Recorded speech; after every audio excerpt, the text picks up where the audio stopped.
بسم اللہ الرحمن الرحیم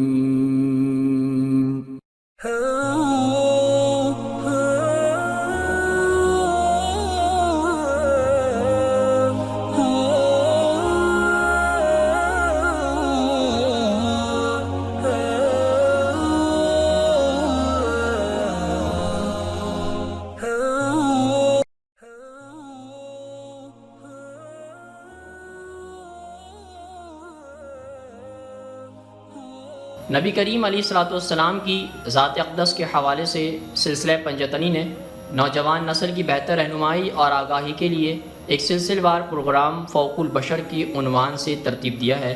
آج ہم انشاءاللہ اس سلسلے کی اگلی قسط کا آغاز کرتے ہیں۔ مگر حضرت اماں خدیجہ الکبریٰ رضی اللہ تعالی عنہا نے عام عورتوں کی طرح جذباتی رد عمل کے بجائے خاصی پختگی اور بالغ نظری کا مظاہرہ کیا۔ ایسا محسوس ہوتا تھا کہ شاید ان کے لیے بالآخر اس واقعے کا پیش آنا ہمیشہ سے ہی متوقع چلے آ رہا تھا۔ شاید وہ پہلے ہی سے ہی اس کے لیے ذہنی طور پر تیار تھیں۔ وہ آپ علیہ الصلوۃ والسلام سے محبت رکھتی تھیں تو وہ ان کو بڑھ کر جانتی تھیں۔ نبی کریم علیہ الصلوۃ والسلام میں وہ خوبیاں دیکھتی جن سے آپ علیہ الصلوۃ والسلام خود بھی ابھی تک منکسر المزاج طبیعت کے باعث آشنا نہیں تھے۔ اسی لیے جب آپ علیہ الصلوۃ والسلام نے خدشہ ظاہر کیا وہ جنون میں مبتلا ہو چکے تھے تو اماں خدیجہ الکبریٰ رضی اللہ تعالی عنہا نے سر جھٹک کر کہا، اللہ ہمیں جنون سے محفوظ رکھے۔ مزید کہا، اللہ آپ کے ساتھ کبھی ایسا کچھ نہیں کرے گا۔ وہ آپ علیہ الصلوۃ والسلام کی سچائی، امانت داری اور نرم خو طبیعت سے خوب واقف ہیں، ایسا قطعاً ممکن نہیں ہے۔ اسی طرح جب آپ علیہ الصلوۃ والسلام نے حضرت خدیجہ رضی اللہ تعالی عنہا کو پوری روداد سنا دی تو انہوں نے جواباً نہایت اطمینان سے زور دے کر کہا، وہ ذات جس کے قبضے میں میری جان ہے، مجھے امید ہے کہ آپ لوگوں کے لیے خدا کے پیغمبر مقرر کیے گئے ہیں۔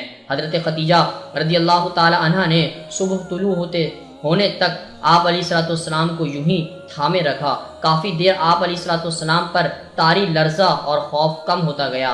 آپ علیہ الصلوۃ والسلام کا سر حضرت خدیجہ رضی اللہ تعالی عنہ کی جھولی میں بھاری ہوتا گیا اور تھکاوٹ کے باعث جلد ہی گہری نیند سو گئے۔ حضرت خدیجہ رضی اللہ تعالی عنہا نے یہ تسلی کر لینے کے بعد آپ علیہ الصلوۃ والسلام اب کچھ دیر آرام سے سوتے رہیں گے، آپ نے انہیں بستر میں لٹا کر کمبل اڑا دیا، پھر خود چادر اوڑھ کر منہ اندھیرے ہی گھر سے باہر نکل گئیں۔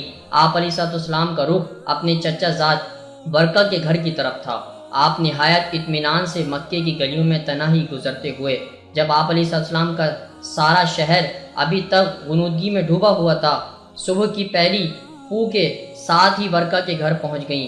برقہ جو گروہ حنفا میں سب سے عمر رسیدہ تھے، انہوں نے بھی اس بات کی تصدیق کر دی جو وہ پہلے سے جانتی تھیں، یعنی آپ علیہ الصلوۃ والسلام پر طاری ہیبت اور جنون کا خوف دراصل اس بات کی سچائی تھی کہ یہ جنون نہیں ہے۔ معزز دوستو، آج کی گفتگو کا اختتام ہوا۔ انشاءاللہ کل آپ سے پھر ملاقات کریں گے ایک نئے ذکر اور فکر کے ساتھ۔ اپنا بہت سارا خیال رکھیے گا۔ اللہ حافظ۔